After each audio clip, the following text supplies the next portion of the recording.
we spoke a little bit about the importance of immersing utensils in a mikveh, and we spoke out that if you're somewhere up to 30 days, there's actually no need to immerse them, and that is like very practical. If you go somewhere where there's a non-kosher household, you can rely on that. But if you stay there permanently, then you should definitely stay there. We spoke about the fact that you can use non-kosher crockery for cold use, because any non-kosher absorbed taste particles will not be expelled if you use those utensils for cold. We did say there's a restriction, you can only use them for occasional use, because there's a concern if you're going to use them permanently, then you may have a problem that you will end up using them with heat as well. And then you have a problem of using non-kosher utensils. Now that we spoke a little bit out on what the issue is with using non-kosher utensils, so how do we navigate a situation where you have to actually kasher and non-kosher utensil? Okay, how do we do that? Okay, so we spoke this out yesterday, that in the same pasuk, the same verse in the Torah that describes and tells us that you have to immerse something in the keli mikveh, in the spiritual bath, also teaches us that an item that has been used for non-kosher has to be kasher. And therefore, the pasuk tells us that an item that was used with eish, with fire, has to be kashered with eish. An item that was used with liquid heat has to be also kashered with liquid heat. This concept of kashering is referred to in Hebrew. I'll say it first in Hebrew and then I'll translate it. Kebol'o, kach, polto. Ke is like, that's what it means. Ke is like, bol'o, like the same way it gets absorbed, or bol'o literally means to be bolea, means to swallow. The same way the utensil swallows up certain food particles, it will also expel it. That is the concept of kashering, and that's really what you're doing when you're kashering a utensil. You take a pot that was used for non-kosher food, totally non-kosher. So in this pot, you now have, however clean it may be, non-kosher food particles, and by kashering it, you are getting rid of those food particles. They're getting out. Okay?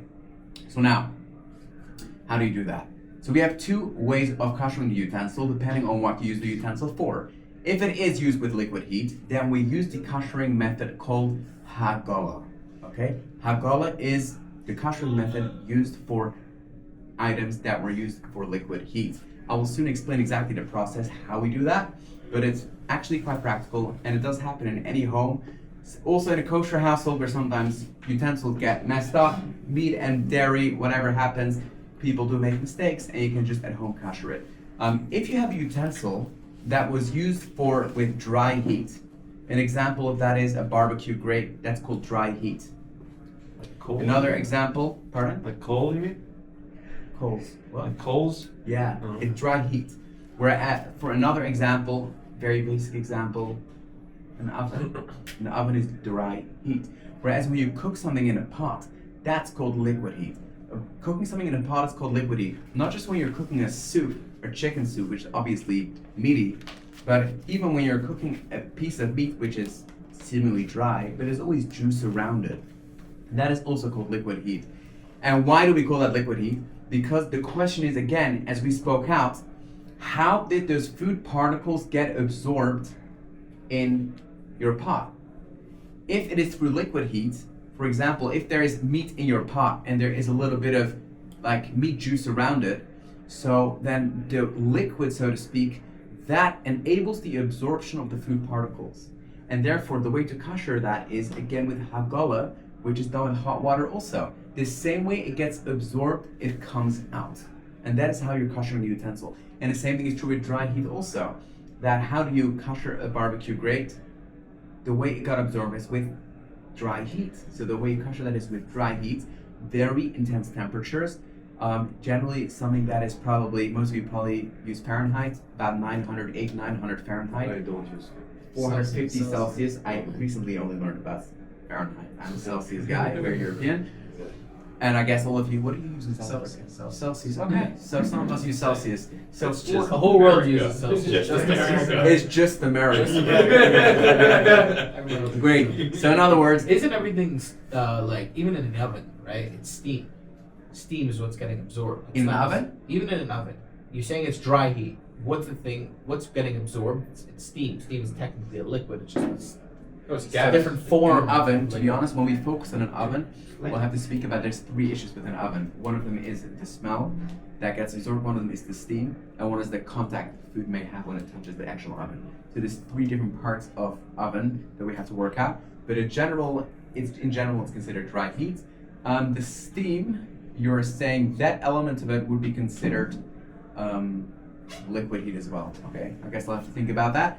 But in general, that is the way to kasher an oven. It has to be done with dry heat, which is very intense temperatures, which is 900 Fahrenheit, about 450 degrees Celsius, which is kind of hard to achieve. So the only way to do that is literally with a blowtorch.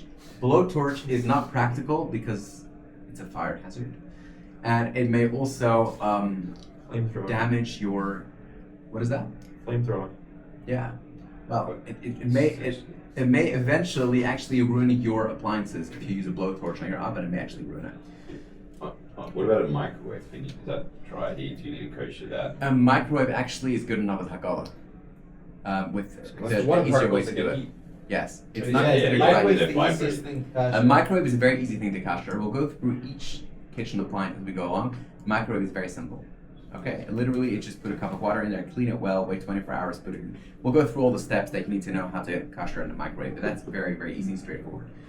So in any case, so how do we kasher a pot? A pot is being kashered with hagalah. Okay? How do we do hagalah? What are the steps for hagalah? The first thing is, you have to clean it very well. Clean it thoroughly. That's step 1. Step 2 is, you gotta wait 24 hours. Okay? I'd like to soon highlight why, if you guys want to have a bit of a deeper understanding. Why is there a need for a 24-hour period?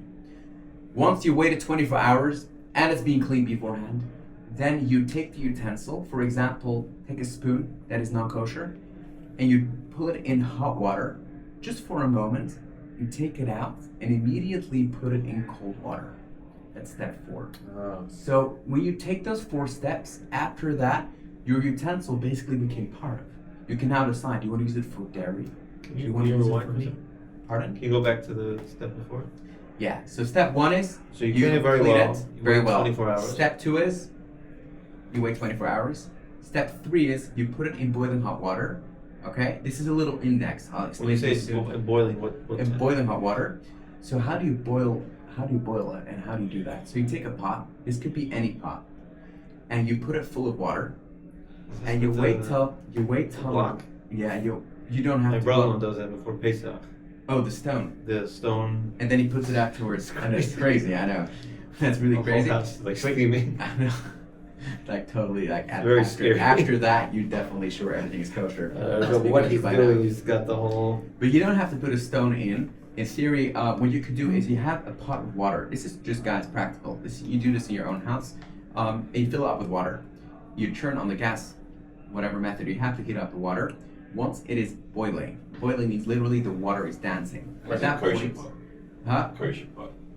Yeah, or if it's not a kosher pot, then you can first kosher the pot. Okay. But we'll soon go through that.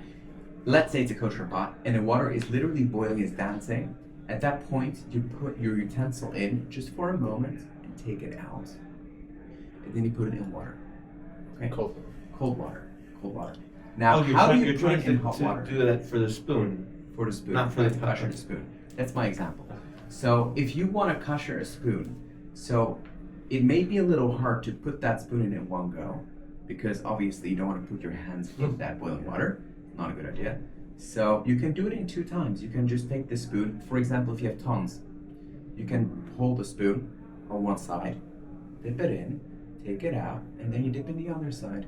Just make sure that the whole spoon is on, just purely from a practical place. Otherwise, like, how am I supposed to do this? And very often, if you do multiple utensils, some of them probably fall out of the tongs and are on the bottom of the pot. You just take them out.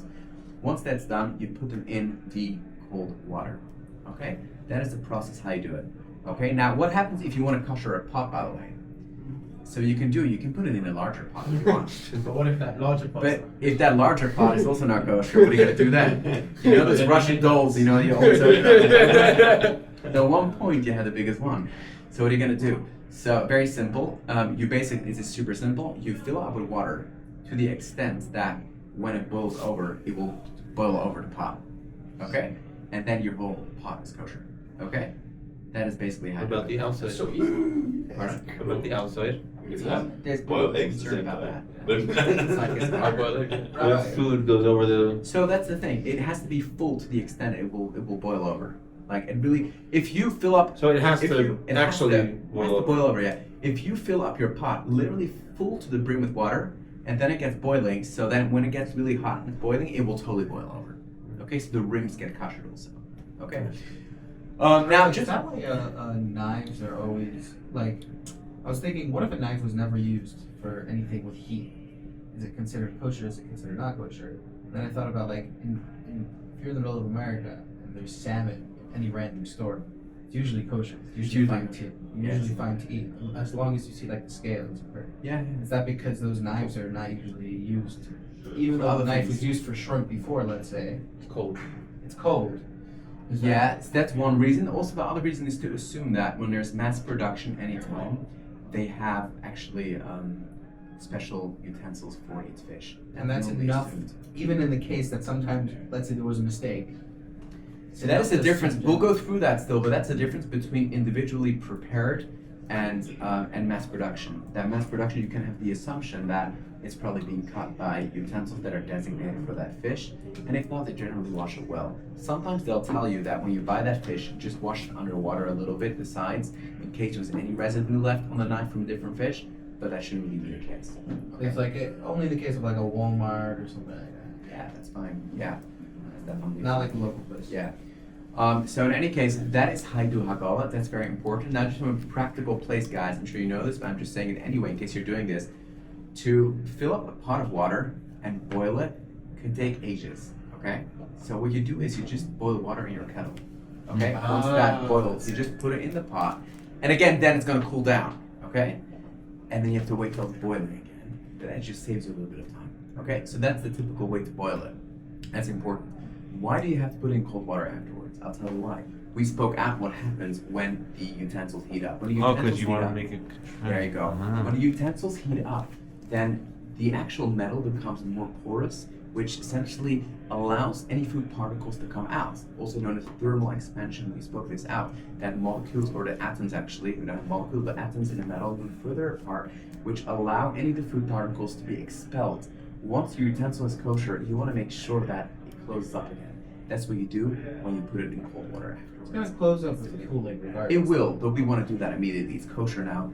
Let's just. Does it have to be like seal ice that. cold or just... No, cold. Not lukewarm, but it has to be just regular tap water, I would say. That's how you do it.